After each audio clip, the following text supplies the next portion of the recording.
So our final plenary speaker is Dr. Susie Wee, who is the Vice President and Chief Technology Officer of Networked Experiences at Cisco Systems. She's developing technologies and architectures for software-defined networks that provide improved operational experiences, end-user experiences, and developer experiences with the network. Prior to this, Susie was the Vice President and Chief Technology and Experience Officer of Cisco's Collaborative Technology Group, where she was responsible for driving innovation and experience design in Cisco's collaboration products and software services.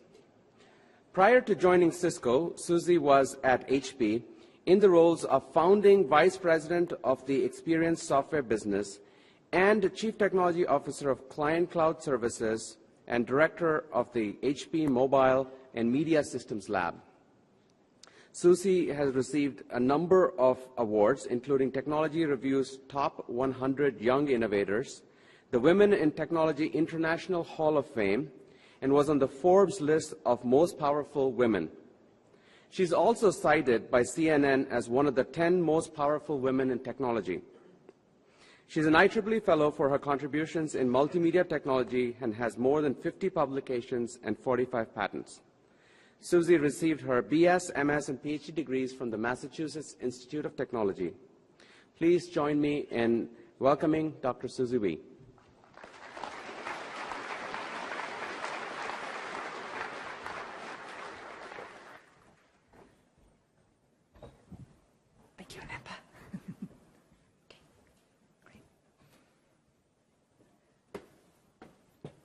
Great. Hi there, everybody. Today what I would like to talk about is the next generation of networked experiences. One key to the approach that we've been taking is to not only look at technology advancements, but to also look at the user experience that they enable, and also starting with the user experience and understanding what needs are required for new technologies going forward. And I'll be talking about that throughout my talk. So first, it's really important to look at how, over time, applications have really driven the evolution of networks. And, we may just think there's network connectivity and we're connected and use it in different ways, but let's just take a closer look, because there really is a close coupling at the innovations that have happened in applications and then the innovations that have been required in the underlying network infrastructure. So first, networks were really about host-to-host communication, so connecting end hosts so that they could communicate with each other. Next came the World Wide Web, where it was really about disseminating information. And Dr. Heine just talked about CERN and the original work in HTTP and the World Wide Web. And it's kind of interesting. So I don't feel that old, but when I was in school, undergraduate and graduate school, when I started college, there was no World Wide Web. But by the time I finished graduate school, there was a World Wide Web. So you could actually search the internet. How many of you remember the time before there was the World Wide Web? Okay, so I'm not the only one. But some of you graduate students might not remember that time, but it's not that long ago. Next, voice and video were actually done over IP networks. But before that, it was just ridiculous to think that real-time, low-latency media streams, for applications like voice and video, would actually be achievable over an IP packet network. But we use that every day today.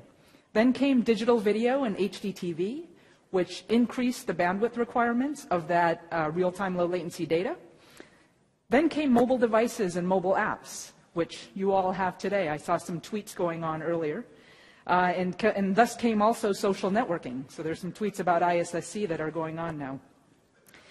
There was also a change in compute, in that data centers emerged. So the places that we're doing our large-scale computations have moved into data centers.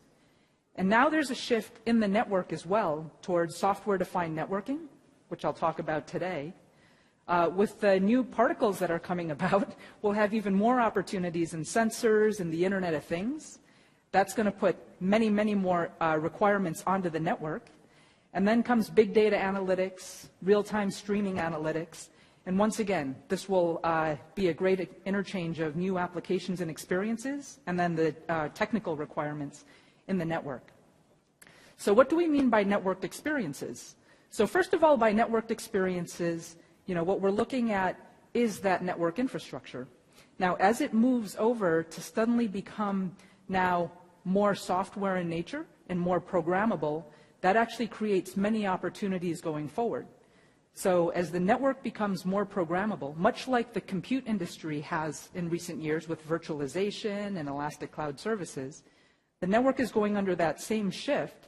And as the network becomes programmable, first of all, you're going to be able to get even better and more compelling end-user experiences that now couple applications to the network. We also need to work on the network admin and operator experiences that are associated with that network.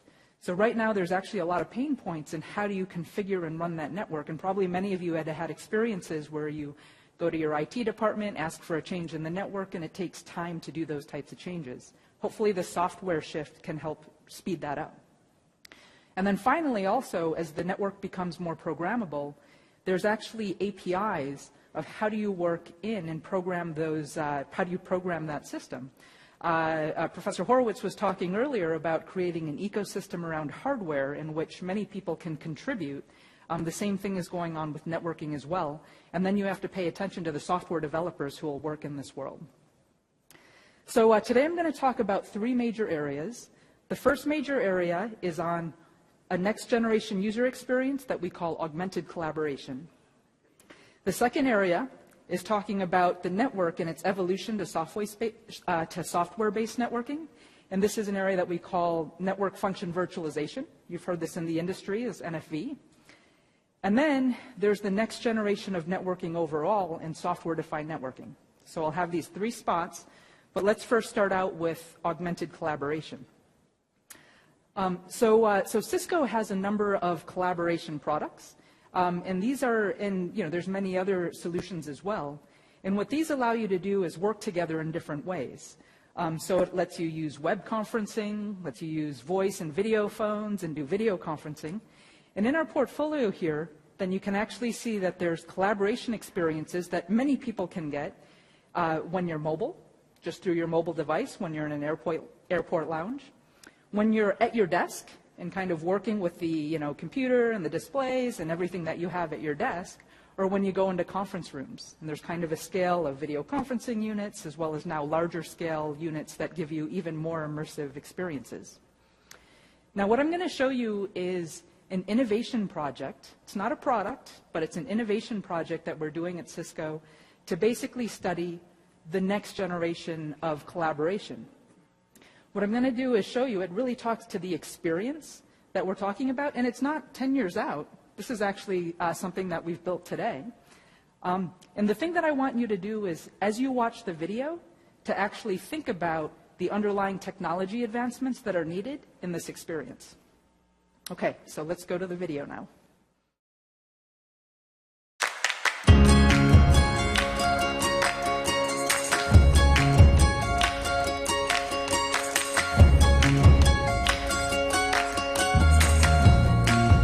We're developing a new form of collaboration that we call augmented collaboration.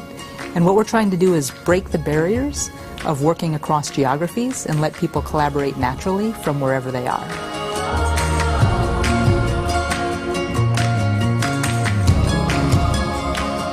We had a new team that came together. It was different leaders who were working on different parts of Cisco's collaboration business. And the first thing that we did when we formed this new team was have an offsite. You know what kinds of meetings those are, where there's again a lot of whiteboarding, brainstorming, bringing things together. The thing is that we kind of thought about this later and said, we are the collaboration team. We actually build Cisco's collaboration products. Why did we have to meet in person for this meeting? And so that was the start of augmented collaboration. So another key part of the augmented collaboration experience is the shoulder-to-shoulder whiteboarding. So when two people are working together at a whiteboard, then you sit there and you actually work shoulder-to-shoulder. Sometimes you look at the whiteboard, then you look at each other, then you draw something on the whiteboard, you look at each other. So that's the same experience that we achieved in the augmented collaboration experience. We actually did this by actually having our screens placed at a 90-degree angle. Where on one screen, you're doing your whiteboarding. On the other screen, you actually see the other room and your collaborator. And so when you're looking at the board, you're looking at your content. When you look over your shoulder, you see the other person. So you're getting that shoulder-to-shoulder whiteboarding and collaboration across the ocean.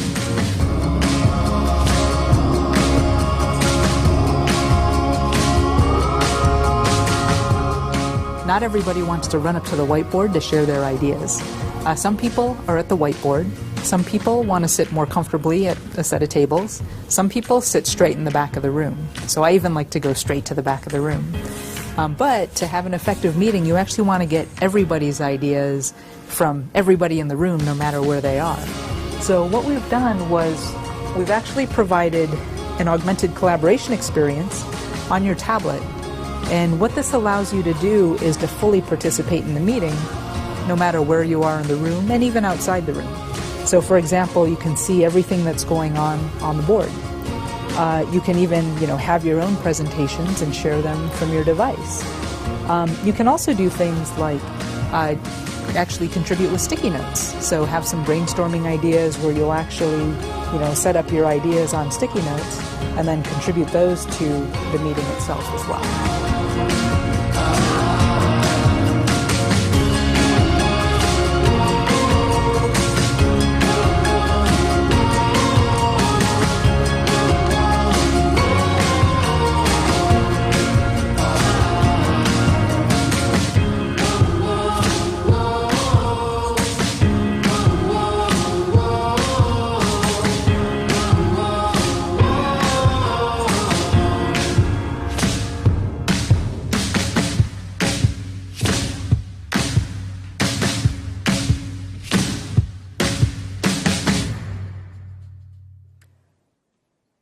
Great. So I hope people were thinking about the different technologies that were under that experience. So let's think about some of the technologies that have been developed there. So first of all, there's a number of touch gestures that we had to use in that. So as we're on large-scale displays, you actually know a lot about the touch gestures that you've used on your mobile devices, but when you're on the large displays, there's another set of gestures and movements that people expect. So there's a good bit of, kind of simplification and innovation that needs to happen there. Now, let's think about some of the technology for large screens. And there's a lot of work, certainly when you're working on your mobile device, you expect a very high degree of responsiveness. And having capacitive touch displays has really been really important in terms of how responsive and how great the user experience is on your mobile device. Now, as we scale that up to large screens, then we need to think more. So first of all, when there's one user on that large screen and on that large device, then you need to do the gesture recognition to be able to do touch. But we need to find a solution that's affordable, and kind of putting capacitive touch on the entire screen as we get larger and larger displays might be cost prohibitive for now until we do some innovations to bring that cost down. So we have to find other ways to do that. Now, when you have people working across two sites, then there's a collaborative experience where one side is touching the board and whiteboarding. Across the ocean, someone else is touching the board and, and doing their gestures and drawing as well. And then you need low latency networking to ensure that the delay is not too bad so that you can actually have a nice interactive session to kind of emulate when you're working in the same room shoulder to shoulder. Now, when those screens get really big, then you have an opportunity to not only have one person at the board, but to have multiple people at the board. And you might not have that as much on your tablets, which are a personal device. So as you actually have large screens, then it becomes important to be able to not only detect when one person is making gestures, but when them and the person next to them is making gestures as well. So for example, if I use 2 fingers to make something bigger, is that me making it bigger, or is it one person moving to the left and another person touching the screen and moving to the right? Now, we actually have built systems where we tried to do this in software, but we found that the performance really eats away at a lot of your compute, and then it actually takes away from other functions. So there's actually room for more hardware innovations in that area as well. And then next is where you actually do have multiple users per site, as well as people working in different geographies. And then you have this combination of needing that touch gestures as well as the low latency networking to really give that seamless experience. Now here's a list of a bunch of other technologies that are really important going forward. So one of the key ones is actually, I don't know if you'd call this a technology, but it's actually in the user experience. And it's not one of making a more complicated experience, but it's actually in simplifying the experience to have something that's very intuitive and easy to use. As I mentioned, we need touch and gesture recognition for large screens and for multiple people. There's also integrating in remote and mobile cloud-based collaboration, and so that starts to require a lot of understanding of how people interact on mobile devices. Now, as your screens become really big, there's also kind of a face-to-face video aspect with kind of head-to-toe video that was going on. And what's needed there is to go to higher resolutions. When the screens are that large, you do have the need for Ultra HD video capture, transmission, delay, encoding. So 4K video and beyond becomes important.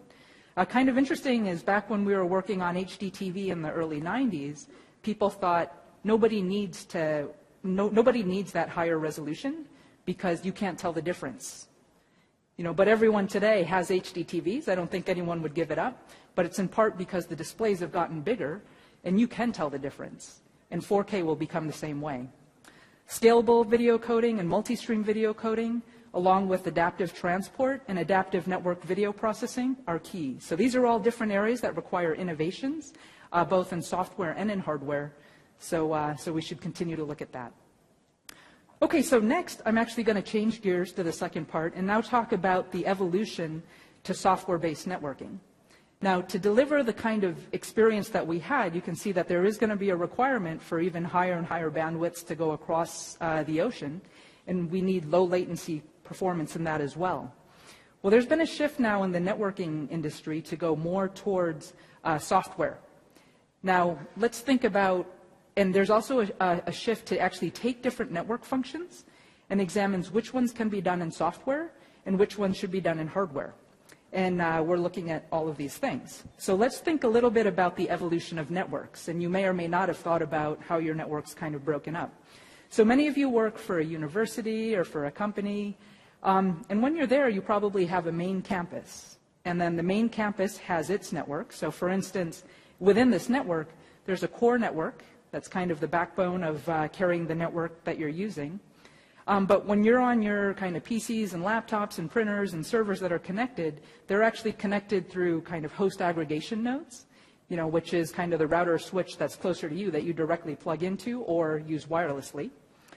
Now, there's a set of network services running, for example, firewalls and other things. And then and this was in the past, there was also a number of servers that were running the different applications that you were using. You might have some smaller branch offices or just satellite or smaller campuses, and those are going to be connected over a service provider wide area network. So again, there's a lot going on in the network. Now, networks have evolved to where a number of the functions, and especially the servers and some of the different network functions, can actually be moved to the data center. And as this happened, then now, again, the place that compute is done has changed, and that actually brings new requirements into the network. So first of all, the data center itself, as Professor Horowitz talked about, there's actually very large requirements in that network in terms of how it's actually processing data and data streams that are going there. And now these are also then all connected over the wide area network, so it's really important to understand how these things work together. So now let's look at the network functions themselves. So the network functions can be performed in different ways with different levels of increasing virtualization. So first of all, there's the dedicated network devices. Next, there comes kind of compute with hardware acceleration. At the next level, there's kind of network optimized compute going all the way to general purpose processing with general process compute. And there's kind of, increasing levels of virtualization, at least in some forms of elastic compute and visions like that. So now let's dive into these a little bit more. I'm actually going to start with the general purpose processing. So first of all, when we look at general purpose processing, then what it does is it actually leverages all the platform aspects of the platform, the compute platform itself.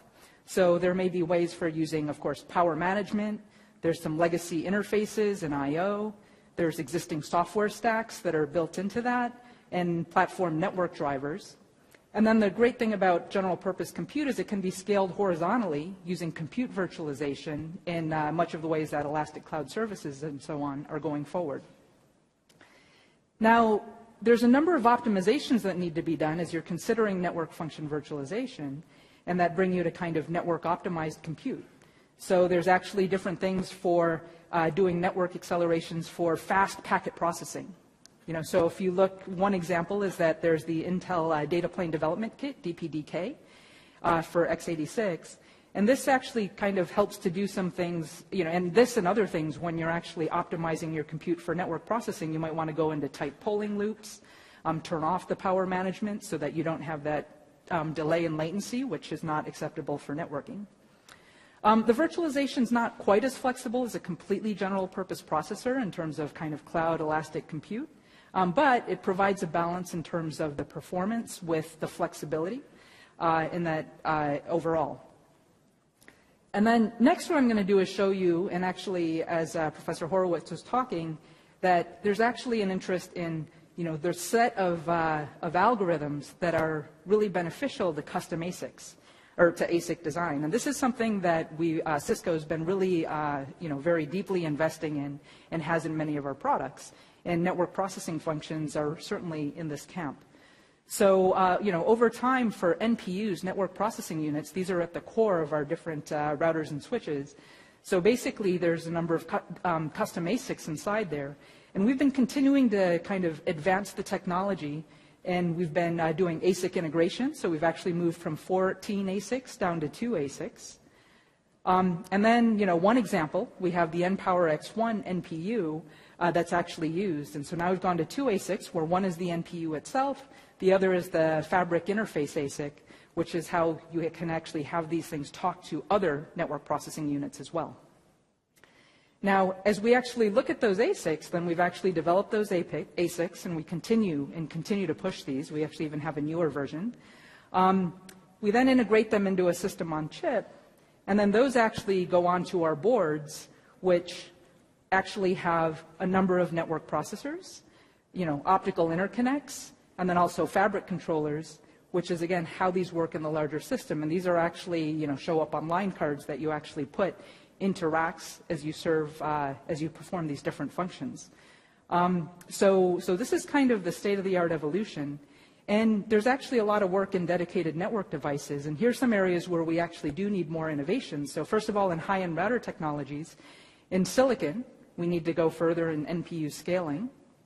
In optics, there's opportunities and advances in silicon photonics that will also help us reach that next generation. In system scaling, there's both internal interconnects as well as fabric interconnects that are important. For packaging, the power and cooling issue, which was mentioned earlier, is very key.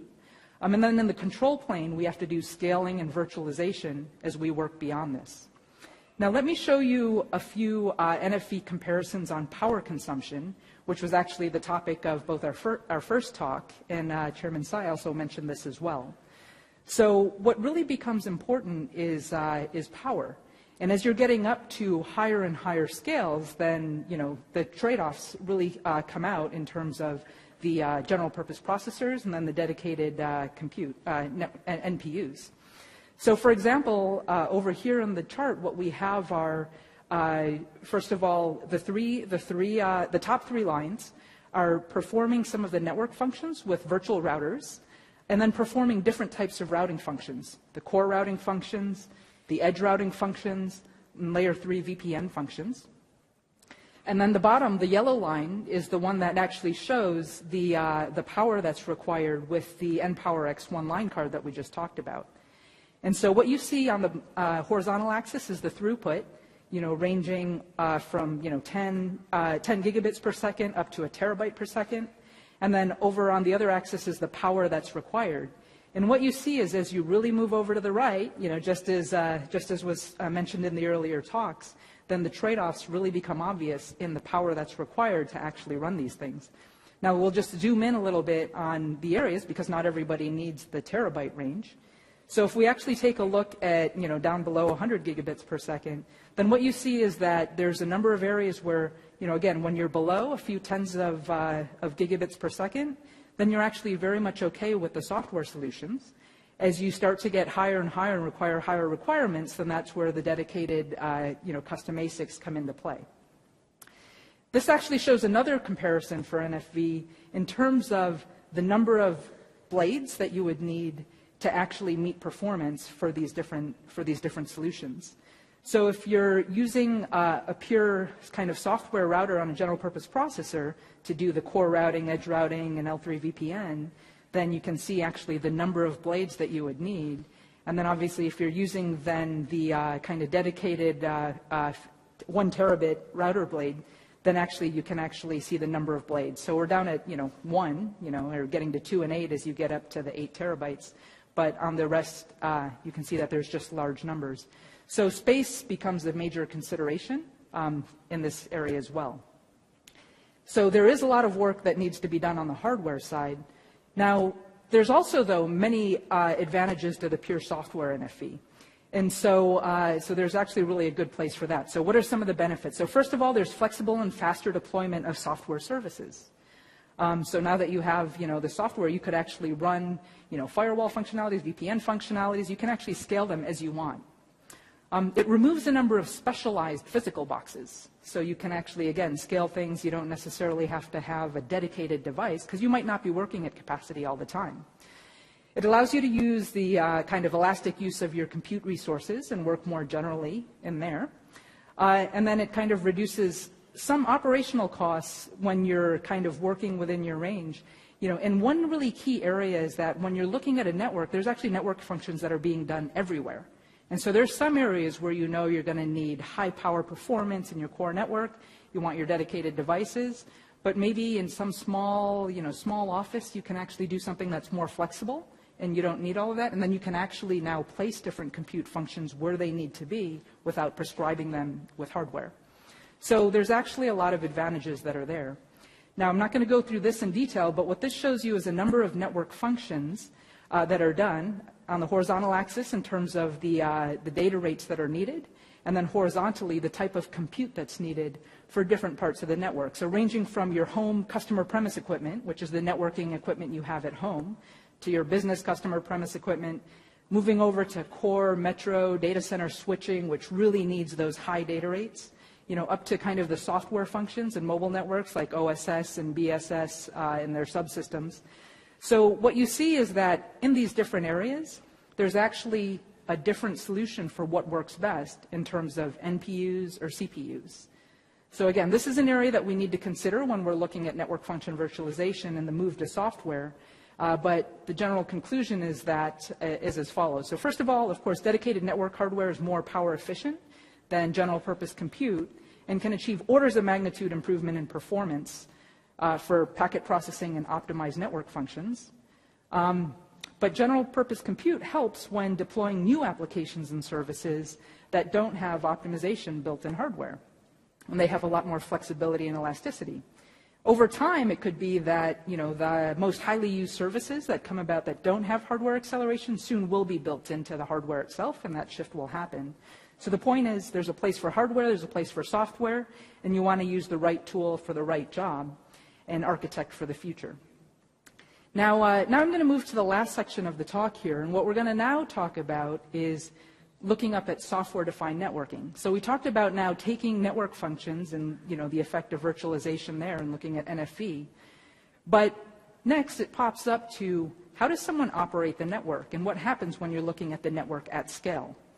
So, we were talking about different network devices, but when you actually talk to different enterprises or service providers and others, then there become challenges. For example, there's a US-based insurance company that has 49,000 network elements that need to be managed. So, in your companies and in your institutions, there may be hundreds, thousands, or tens of thousands of network elements. And as Chairman Tsai was talking about, as we go to the next generation of sensors and technologies, then we may even go beyond that with the Internet of Things. We will go beyond that. So there's actually challenges of operating them, and that it's very complex to manage. It's difficult to deploy new services. It's difficult to provision new applications, and it's very difficult to troubleshoot. So there's a lot of challenges there. So in terms of what SDN is all about, Software-defined networking is about moving from the left to the right. So the left is actually today's world, where there's a physical infrastructure of, perhaps, thousands or tens of thousands of network devices that need to be managed. Actually, the way that you manage those devices and access those devices is back to command line interfaces. You literally SSH into the device, configure it through command line interfaces, and then configure it, for what it needs to be, and imagine doing that for each. Now, there's these heroic management applications and scripting applications that have actually automated some of these things to put them together, but you can see that there's a lot of work in making this work, especially when there's different equipment from different different stages of technology development and from different companies as well. Now, the right is the heart of software-defined networking. And when you're looking at SDN, then what we have is the following architecture. First of all, at the bottom, you have your infrastructure, which is both a physical infrastructure as well as a virtual infrastructure, as we were just talking about. Now, above that is this network interface, which is basically an interface that lets you collect information from all of those network devices, as well as control those network devices. So what it does is it gives you network-wide visibility as to what's going on, and it also gives you an opportunity to do network-wide control. So again, all those differences are kind of absorbed into this layer. And basically, all that information is collected up and placed into a database, which then what you can do is run network services on top of this. You can actually now hit those in software and analyze the data, perform different algorithms for orchestration and network analytics, and then create different network applications on top of that. So basically, to do network-wide control, you can move to this software basis in which you can actually get a wider view. This just shows a little bit more detail of the types of network services that you can do, be it infrastructure services, orchestration, and management. And again, this all benefits from now being a platform with software APIs, and it allows a bigger ecosystem to contribute here. So now, as you come to the software nature, then we can actually move away from that command line interface to each device to having APIs that developers can program, and then different ways to kind of visualize and view the network from above. So I'm just going to give a few examples of some SDN solutions that we're building at Cisco for some of the different domains. So for example, there's a product called APIC-EM that's being developed. So it's the Application Policy Infrastructure Controller for the enterprise. And there's actually a number of use cases that are very important. So first of all, security automation becomes very important. So you can actually do network-wide threat detection and mitigation of that, and I'll show you that. There's actually just QoS provisioning to actually be able and turn on and say some types of traffic are more important than others. There's intelligent WAN, which is when you look over your wide area network, you want to actually optimize the paths that are taken and how you're using that network. So let me show you these quickly. So, one example is, first of all, just seeing your network topology is very important. So collecting in information from your network and then now providing a network-wide view is important. There's a lot of advances that can be done in how you visualize that information to help people achieve the tasks that they need. One really important pain point, it's like the biggest pain point as we interviewed network operators, was in managing access to the network. And on a network device, this happens through an ACL, an ACL, the access control list, which is basically as packets are going through those routers, then they're going, obviously very fast, right, as they're going through. And then each packet that comes through, it basically looks at its source destination and the type of packet it is, and then the router says permit it, deny it, send it left or send it right. So these are like kind of the basics, and there's actually a lot of problems in managing access. So that's how you're going to shut down a threat. That's how you're going to enable video to go across your network and so on. So there's a lot of work that can be done in automating, how this happens. When you actually talk to the service provider themselves, then the service provider is actually trying to carry many different customers' traffic over their network and deliver it with the SLA that they need. And in this case, we have tools that will actually help and understand the protocols that are used in a service provider network to understand the routes, to do optimized traffic engineering, and then to say, yes, should I admit that data center backup flow now or that big video streaming service, or will it take my network down? And then let me optimize my network accordingly. So this is another area that's going on. And let me just give you a simple example. So, and we'll call this intelligent WAN. So many of you are doing research. And so let's say you have your main campus that's doing university research, And then you have an international research center, which is a smaller office, and maybe you're sending some of your students there to do some research. So your student is doing some research using kind of the next generation internet, the Internet 2, and what comes beyond it.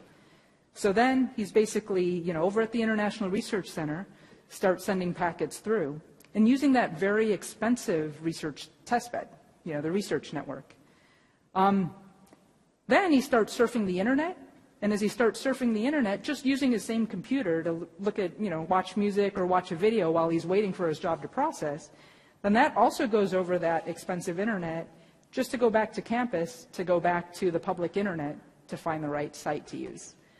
And that's really, really costly and prohibitive. And so what you'd rather do is actually just jump directly to the public internet from there. So this is the kind of thing that you can do to optimize your network. But remember, you're at line speeds of the data plane for packets.